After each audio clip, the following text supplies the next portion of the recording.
Well, hey, so I'm coming to you to make a really easy, quick recipe.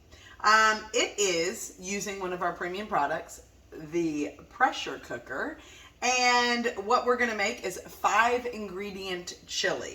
So the pressure cooker is comprised of plastic and glass. The mixture of those two substances allows pressure to build up inside this bowl so that it can build up to 9 pounds of pressure.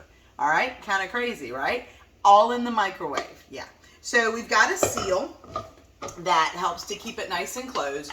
We've got some silicone valves here where it'll release the pressure, so it doesn't build up to be too great. And all while that's happening, your flavor of whatever you're cooking is being infused, and it is just most wonderful. So we're going to be cooking it for about 25 minutes in the microwave, and we're going to get it going. So what I have here is I have a pound of hamburger. All right, we got some nice blood. All right, so we've got a pound of hamburger. Now, what I like to do is I just like to crumble this up because it's going to be cooking and no one's going to be stirring it while it's cooking because it's in a closed environment. And so I want it to be crumbly so that when it's done cooking, I can easily just stir everything up. So a pressure cooker, now before Tupperware, I had never used a pressure cooker. I think my mom might have had one and might have used it, but I never noticed or paid any attention. I really think that's where popcorn ceilings came from, because you hear of people talking about how the top would blow off of the pressure cooker while they were like doing rice. And those pressure cookers were not in the microwave. So I joke and I say that that's where popcorn ceilings came from. So, but anyway, so what I've done is I've just kind of crumbled all the hamburger up. And then I am going to use our chop and prep. Now the chop and prep is this cute little ditty right here. It's great for small chopping jobs. You have a tri-blade knife. It's got 3 blades on it. You see that? I'm going to put that right there. And then I've got an onion. I'm supposed to use a whole onion, but I only have a half of one, so I'm just using a half of one. And I just cut it in half. You guys see how I put that in there like that, right? Okay? I'm going to put the top on, and I'm going to turn the top, and it's like a lawnmower, okay?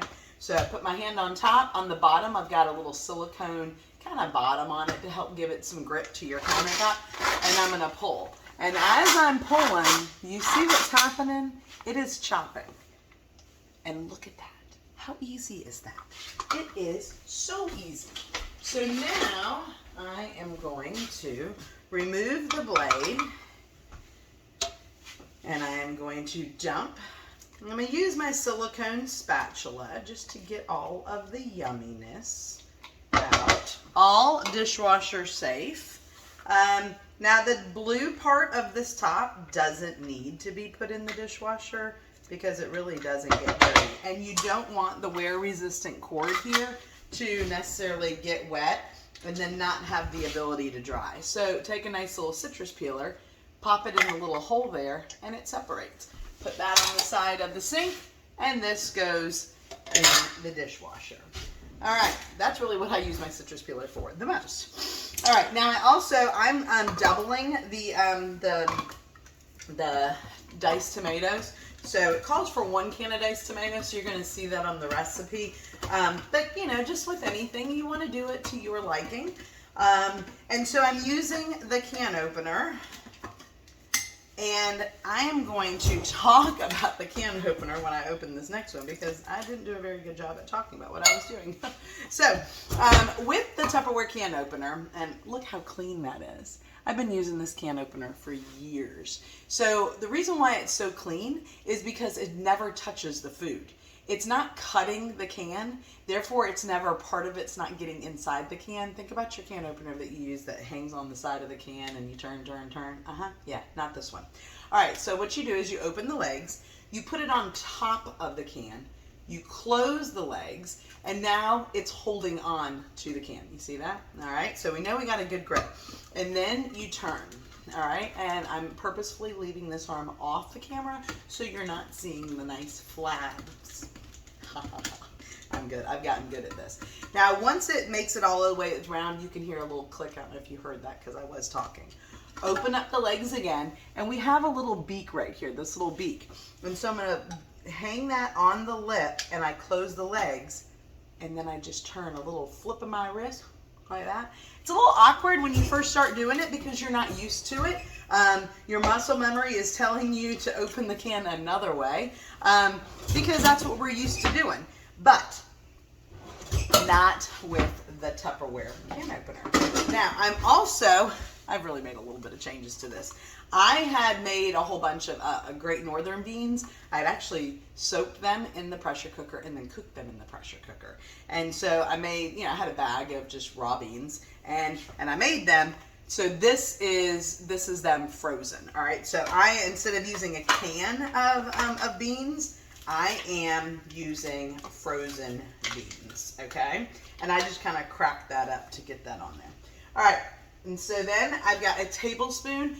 I don't know if you remember, but I make my own seasoning, and Tupperware has recipes for a whole bunch of different types of seasoning. And so this is a Southwest Chipotle seasoning, and so I'm just going to sprinkle that on top, a tablespoon worth. Now look at the tablespoons, guys. Do you see how the number 1 tablespoon is etched into the handle? Why is that so wonderful? It's wonderful because you don't have to worry about paint, where a lot of measuring spoons and measuring cups have painted measurements on them. And over time, because of being washed and handled, that paint wears off and then you're left guessing which one is the right measurement that you need. So they're etched in. All of the measuring spoons snap inside of each other and on top of each other, so it's easy to get the one off that you need. There's no ring holding them together, and then you just end up dirtying all of your measuring spoons. So just a lot less hassle. All right, so this is it. That's what I got, guys. See how it looks? And now I'm going to put the top. We have there's an arrow right there, and then there's an arrow on this handle right over here. And so I'm going to line the arrows up on top of each other. I set it down. This is not a handle. This is a lock. And then I'm turning it to line up the handles. So the handle on the top and the handle on the bottom are right directly on top of each other. My lock is down.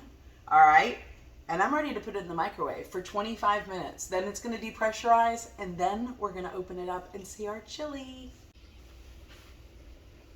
It's ready. How do I know it's ready? It's ready because this little yellow bobber thing is down. So you don't want to touch it when it's not down because there's steam coming out of it. But so it's like a little bobber on the water, and so this tells you that it's ready. So what I'm going to do is I'm going to pop up that.